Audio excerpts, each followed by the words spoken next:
One thing that a lot of people struggle with in fights is positioning. Where should you actually be standing when you're taking shots? Where's the most optimal place to be when trying to piece control? This is a very important concept, and I don't think many people have talked about it on YouTube, so what I'm gonna do is go through a 16 kill win I got, talk all about where I positioned myself and why I positioned myself there. And if you guys want me to turn this into a series, let me know in the comments at the end of this video. Before we hop into it, please consider using code JivanTV in the Fortnite item shop, and just so you know, I stream on Twitch all the time, so come stop by sometime. Without further ado, let's get into this video. Throughout this video, I'll be showing you the clips in full speed and then slowing it down after. This first fight took place at the Convergence while I was super low on mats off spawn, so I was playing super slow and waiting for the enemy to make a mistake. Let's check this out in slow motion.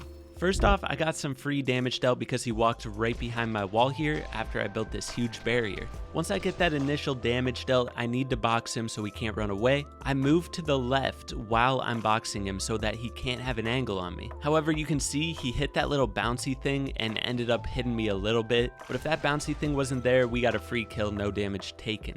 This next fight was almost something amazing. I used this trick to phase walls behind the enemy, and I could have had the opportunity to pre-box him below. When you're in this situation where you get the opponent coned and you have this wall in between you, you can press up into your wall and place walls through it. At this point in the fight, you gotta think, where can the opponent go? He owns the ramp that he's on and the floor underneath him. So he could flip the ramp and go out the other side, or he can double edit down. So I try to block off all of his possible exits, but if I would have boxed up the bottom even more, he would have had nowhere to go at all. Following that, I had to reposition the fight, and this is one of the most crucial positioning tips we're talking about in the video. The fact that I'm positioned on the left side here, that's what's important in box fights. First reason this is important, if he were to set up a right hand peek, I could build a wall right in front of me to block his shot. This situation, I noticed him not making an edit, so I go for that second swing on the wall. I was able to get it, take that shot, and then I just had to wait and got a free kill here. We'll talk more about that positioning later on in this video. Next fight, I think we just need to take a moment of silence.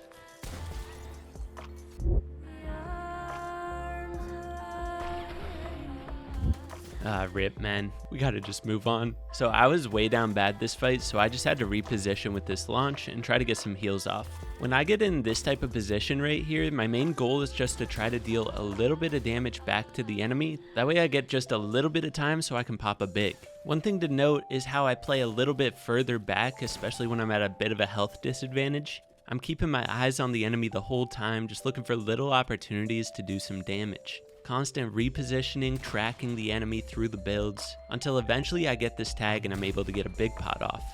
Now this positioning is very similar to what we talked about earlier. I'm hugging my wall here and it gives me such a good angle on the enemy, but they don't have much of an angle on me. If you're ever a box to the left of the enemy, just hug your wall and wait for them to make this edit. They do it so often.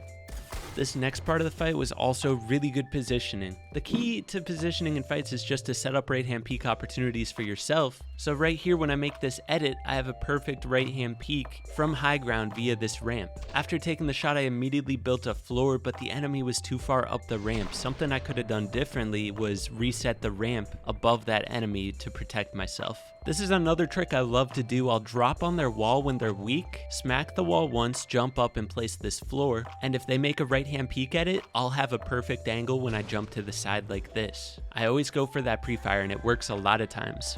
But if it doesn't work, you're in a perfect position to start pressuring their wall right away, because you have that right hand peek on their box with the wall to protect yourself. I just took time to heal up and then reset this fight. This has got to be the best positioning fight I've ever had. Like, all these positioning tricks are perfect examples.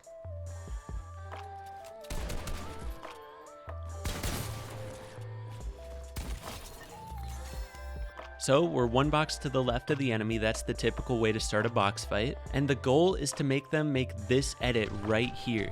When they make that edit, you have a perfect right hand peek on them, but they can't do anything to you. Following doing that damage, I immediately psycho win because when they reset that brick, it's one shot.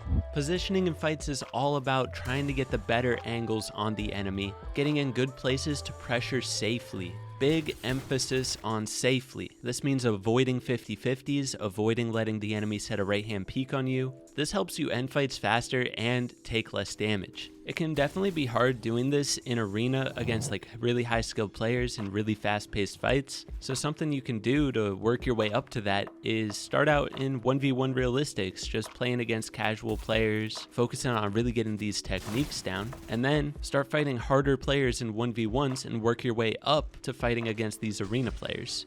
Anyways, in this fight, it was a similar example. We're pushing from the left. I got a ramp in. I took damage in this situation because I thought he was under the ramp, but he was actually on top of it. Anyways, I push up to this guy and notice how I'm setting up all kinds of traps. I'm putting cones all around him, trying to make it so that he walks into one of these traps.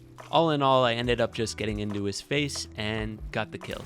In this next clip, you're going to see a really good example on how to pre-fire safely and how to counter peek really well.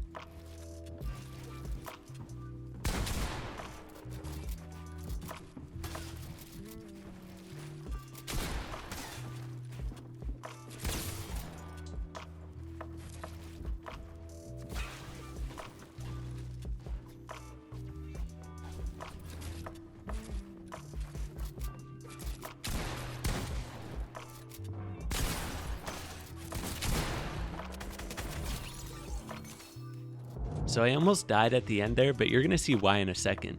First thing we're checking out is the pre-fire. Let me show you why this is so optimal. I noticed this person's momentum was moving upwards, so I assume he's gonna edit through this wall. Notice how I'm positioned one box over when taking this pre-fire. That allows me to build a wall directly after pre-firing. You always wanna make sure that you can build something after taking that shot.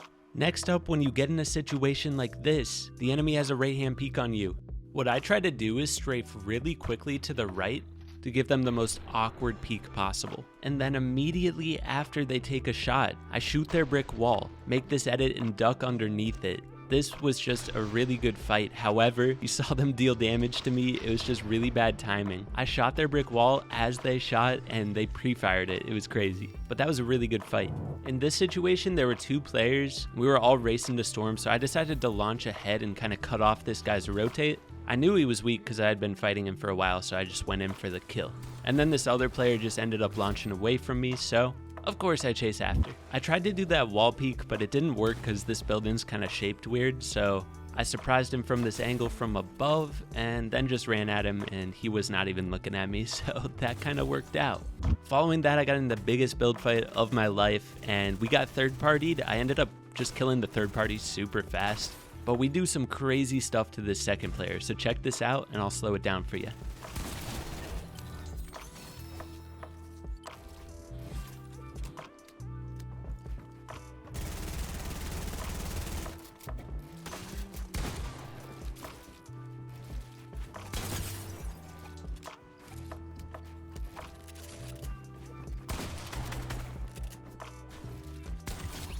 So in this situation, the enemy drops right down on my wall and takes it. I notice he has nothing over top of him or anything like that, so a quick edit play out the side and getting over top of him would be a big surprise. He expected me to edit on his lair. He built that wall to the left, but going above threw him off. Following that, I wanted to keep the pressure on like crazy because I had a big health advantage. I got his wall one shot here, but before breaking the wall, I slip a ramp in. That way I can do a mongrel edit and don't have to risk him placing a ramp first and escaping. Knowing that phase trick can help you end fights way faster. This next fight, you saw me take that super risky peek right there. I would probably not recommend that to anybody, but I went for it and won the trade, so we'll take it. Following that is something a lot of people struggle with, catching up to the opponent, ending the fight before they can tunnel away further. The way I try to counter this is blocking angles that they could potentially move. So I block his left side here before I continue pressuring. He ends up dropping down and I just drop down right beneath me and catch him off guard. Here's another really good example of how to pre-fire safely. This is a move I go for all the time. First thing I always try to do is take their cone because not many people try to double edit through a cone to take a peek shot from below. Once I get that cone, I always expect them to edit this floor. If they don't edit right away, I always try to bait it a little bit, pull out my pickaxe, pull out my shotgun until they finally peek and then I take the shot. Something you can do to make this a little more protected is build a wall in front of you. That way they can't piece control you from below. Anyways, guys, the rest of this gameplay was me just edit coursing on kids and whatnot, so not much more to talk about. But if you guys enjoyed this video and want to see more position related things, let me know in the comments, and let me know anything you do want to see. If you don't want to see this again, let me know what you do want to see. All right, if you guys enjoyed this video, don't forget to hit that like button, sub if you're new, use code JivanTV, and I'll catch you in the next video. Also, stop by the Twitch stream sometime. All right, love you, peace.